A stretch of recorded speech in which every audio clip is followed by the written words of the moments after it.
बिस्मिल्लाहिर्रहमानिर्रहीम, अस्सलाम वालेकुम। आप सभी को खुश आमदीद। मैं हूं सलमान मिर्जा और आप देख रहे हैं मेरा यूट्यूब चैनल और Facebook page sum up with Salman Mirza. क्या हाल है हुजूर, कैसे हैं आप लोग? मैं उम्मीद करता हूं, दुआ करता हूं आप जहां हो खैर वाफियत से हो, सेहतमंद हो, तंदुरुस्त हो। और ये वीडियो देखने के लिए आपने अपना कीमती वक्त निकाला है हुजूर वाला।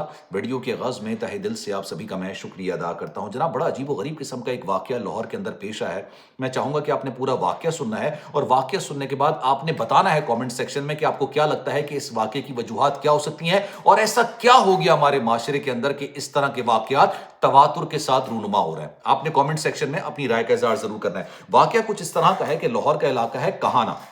यहां पर मोहल्ले वाले पुलिस को इतला करते हैं कि हमारे मोहल्ले के अंदर एक घर है जहां से बड़ी गलीज किस्म की, बड़ी गंदी किस्म की बदबू आ रही है। लगता ऐसा है कि घर के अंदर कोई मरा पड़ा हुआ है, कोई उठाने वाला नहीं है और उसको मरे हुए भी काफी दिन गुजर चुके हैं। क्योंकि जब बॉडी से बदबू आती है तो वो बदबू सिर्फ घर के अंदर नहीं रहती, फिर पूरे मोहल्ले के अंदर वो बदबू फैलना शुरू हो जाती है। और मोहल्ले वालों ने कहा कि हमने घर को खटखटाने की कोशिश की, बैल बजाने की कोशिश की, लेकिन अंदर से किसी किस्म की कोई आवाज नहीं आ रही है। पुलिस को इतला मिल जाती है, पुलिस फौरी तौर पर मौके पर पहुंचती है, बैल बजाती है, खटखटाती है दरवाजा, लेकिन घर के अंदर से किसी किस्म की कोई आवाज नहीं आती। पुलिस के पास कोई चारा नहीं होता है, वो दरवाजा तोड़ते हैं और घर के अंदर दाखिल हो जाते हैं। जब घर के अंदर जाते हैं तो घर के अंदर एक अजीबो गरीब किस्म का मंजर होता है जो कि पुलिस का मुंतजिर होता है। घर के अंदर 3 लोगों की लाशें पड़ी हुई होती हैं। घर के अंदर और कोई शख्स नहीं होता है, सिर्फ 3 लाशें होती हैं, एक ग्राउंड फ्लोर पर और 2 फर्स्ट फ्लोर पर लाशें पड़ी हुई होती हैं। इन लाशों को देख के यह अंदाजा लगाना मुश्किल नहीं होता कि जनाब इनको मरे हुए या इनको मारे हुए काफी वक्त गुजर चुका है, यानी 2 से 3 हफ्ते गुजर चुके हैं। घर के महले वकू का जायजा लिया जाता है तो पता चलता है कि जनाब घर के अंदर कोई मुज़ाहमत के आसार ही नहीं है। ऐसा लगता ही नहीं है कि बाहर से कोई आया है या बाहर से किसी ने आके इनको मौत के घाट उतारा है। क्या हुआ है घर के अंदर कुछ नहीं पता चलता, क्योंकि जिसकी जो जगह होती है ना वहां पर वो चीज रखी हुई होती है, कोई मुज़ाहमत के आसार नहीं होते। आज के जमाने में ऐसा कौन सा शख्स होगा जिसके पास मोबाइल डिवाइस ना हो, आईपैड ना हो, मोबाइल डिवाइस ना हो? घर के अंदर एक भी मोबाइल फोन नहीं होता। इन तीनों के पास जो भी मोबाइल होते हैं वो घर से गायब होते हैं। फिर पुलिस ये भी देखती है कि घर के बाहर सीसीटीवी कैमरे लगे हुए हैं, लेकिन कैमरे तो लगे हुए हैं, लेकिन कैमरों की जहां पर रिकॉर्डिंग होती है वो रिकॉर्डिंग डिवाइस ही गायब है। अब पुलिस तहकीकात का आगाज करती है। सबसे पहले तो मोहल्ले वालों से पूछगछ करती है कि भाई ये लोग थे कौन? घर के अंदर औरत नाम की कोई चीज नहीं है, सिर्फ 3 मर्दों की लाशें पड़ी हुई हैं। घर के अंदर कोई आया नहीं है, इनका ताल्लुक कहां से है, इनके नाम क्या है, तमाम चीजें पता लगाने की कोशिश करती है। तो इनको जब इन लाशों को अस्पताल मुंतकिल किया जाता है, इनकी फिर शनाख्त निकलकर सामने आती है। पता चलता है कि जनाब ये बाप और उसके 2 बच्चे थे जिनको इंतहाई बेरहमी के साथ मारा। किसने मारा ये भी पता चल गया, मैं आपको आगे चल के पूरी डिटेल में बताऊंगा। अब इनकी शनाख्त होती है नुमान अख्तर के नाम से, जो घर के सरबरा होते हैं। 65 साल इनकी उम्र होती है। ग्राउंड फ्लोर पर इनको बेरहमी के साथ कत्ल किया गया होता है और इनकी लाश आज की नहीं 2 दिसंबर की इनकी लाश नीचे घर के अंदर पड़ी हुई होती है। इनके 2 बच्चे, जिनमें से एक का नाम कामरान और दूसरे का नाम इमरान होता है, एक की उम्र 35 साल, एक की उम्र 30 साल, इनको भी इंतहाई बेरहमी के साथ कत्ल करने के बाद इनकी लाशों को फर्स्ट फ्लोर के ऊपर फेंक दिया गया होता है। अच्छा, जब पोस्टमार्टम होता है, तहकीकात होती है, फॉरेंसिक होता है, तो यह पता चलता है कि इन तीनों को गला दबाकर कत्ल किया गया। अजारबन जो कि इन्हीं की शलवारों से निकाला गया और उसके बाद इनकी गर्दन पे फेरा गया और इनको मौत के घाट उतारा गया। लेकिन हैरत अंगेज बात ये होती है कि किसी किस्म की कोई मुज़ाहमत नहीं होती।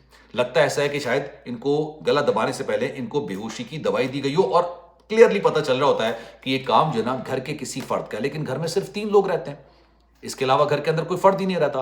जब तहकीकात की गई, पता लगाने की कोशिश की गई, तो पता चला कि जनाब इनका ताल्लुक है सरगोदा से।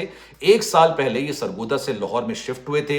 जब नुमान अख्तर साहब की जो अहलिया है उनका इंतकाल हुआ था, उसके बाद इनके खानदान में थोड़े जायदाद के तनाज़ा मसला चल रहा था, तो इन्होंने सरगोदा से अपना सामान लपेटा और यहां पर लाहौर में आके कहाना में रहना शुरू कर दिया था। 1 साल इनको हुआ था लाहौर में रहते हुए। अब कोई चीजें निकलकर सामने ही नहीं आ रही थी।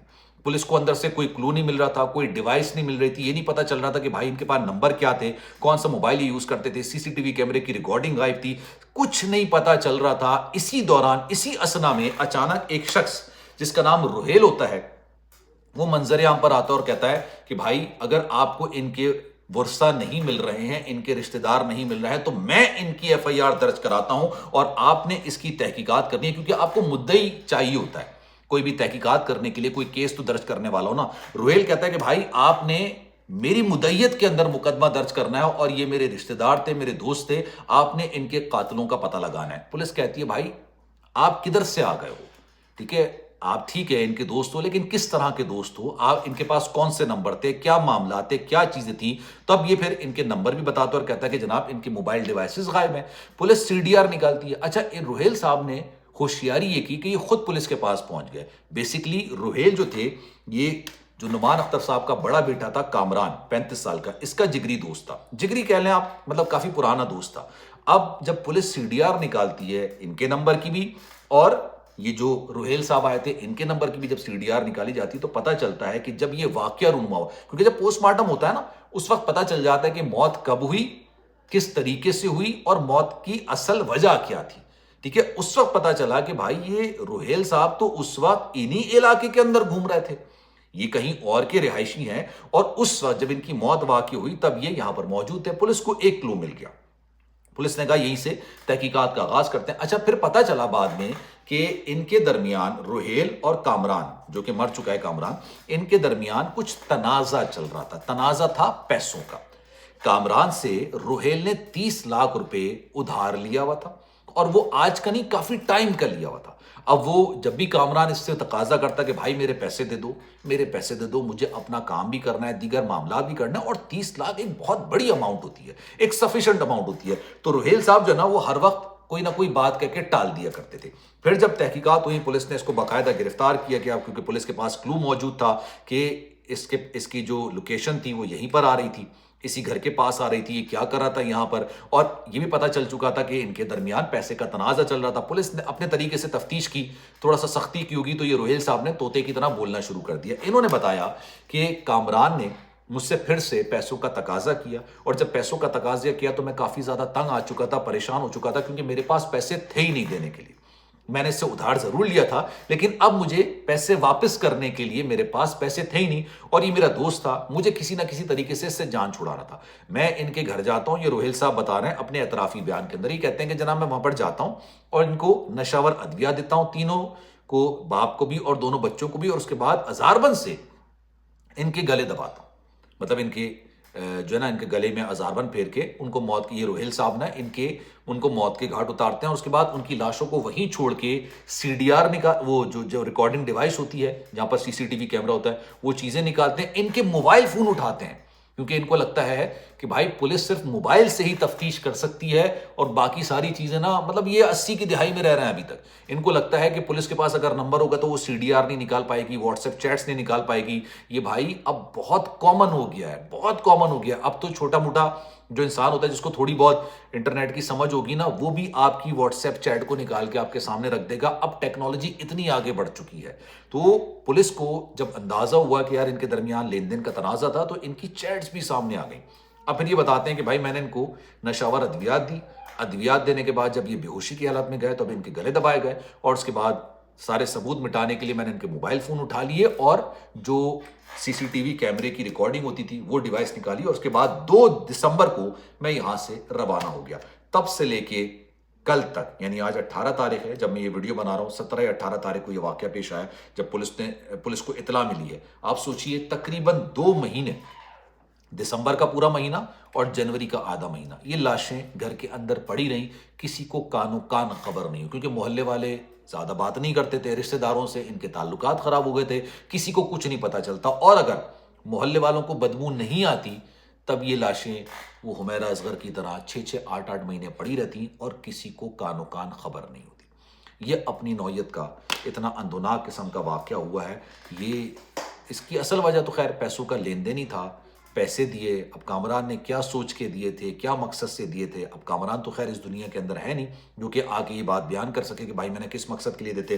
لیکن روہیل نے قرضے سے جان چھڑانے کے لیے، کیونکہ اس پر وہ کہہ رہا کہ بھائی میرے پاس پیسے تھے ہی نہیں، میں کب تک ٹالتا، تو میں نے ایک منصوبہ بنایا کہ بھائی ان سے جان بھی چھوٹ جائے گی اور پھر پوری زندگی کے اندر کبھی دینا ہی نہیں پڑے گا نا قرضہ واپس. آپ سوچئے قرضے کے معاملات اتنے خطرناک ہوتے ہیں. میں نے ایک واقعہ سنا تھا کہ قرضہ اگر آپ پر ہوتا ہے تو بھائی مطلب میں، کیونکہ مجھے واقعے کی جب پوری ڈیٹیلز میں کوشش کرتا ہوں کہ ہماری مذہبی جو واقعات ہوتے ہیں، مقدس جو واقعات ہوتے ہیں، ان کو بنا کسی تصدیق کے یہاں پر مینشن نہ کروں، لیکن کہتے ہیں کہ اس کی نماز جنازہ پڑھنے کے لیے بھی تھوڑی ہچکچاہٹ کا مظاہرہ کیا گیا تھا کہ اس پر قرضہ تھا، اس کا قرضہ کون عطا کرے گا؟ ہمارے معاشرے کے اندر تمام چیزیں سمجھی نہیں جاتی ہیں. لوگ سمجھتے ہیں قرضہ لے لیا واپس نہیں کریں گے. بھائی قرضے، اگر آپ قرض دار ہیں تو نہ آپ کا عمرہ ہو سکتا ہے، اللہ معاف کرے اللہ معاف کرے، نہ حج ہو سکتا ہے، نہ قربانی ہو سکتی ہے.